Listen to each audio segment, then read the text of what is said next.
Welcome back to another quick setup guide for your Helix Stadium. I'm going to continue with setting up your external expression pedal. As you can see, this is a regular Mission Engineering expression pedal with the recommended 10,000 ohm pot in there, and it's connected with a TRS cable into my control A and B. In the previous video, I showed you how to set it up as a volume pedal. Now I'm just going to show you how to set it up with another effects block controlling two parameters. So all we need to do, you got your amp set up, click on the effect you want in front to control.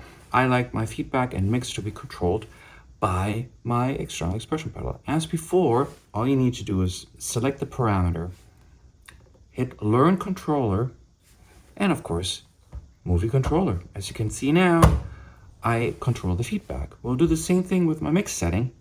Learn Controller, and I'm moving it, and now both are moving. Okay, now obviously I don't want feedback and mix to go parallel from 0 to 100%.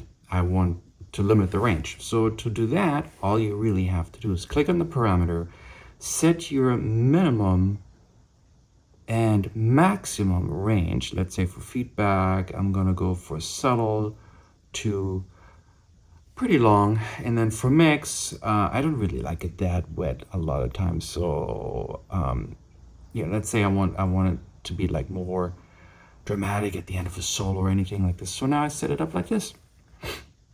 So as you can see here,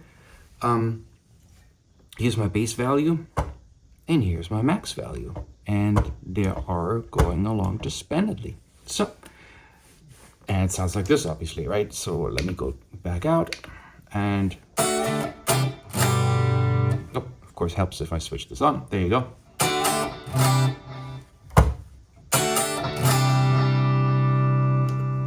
And there it is.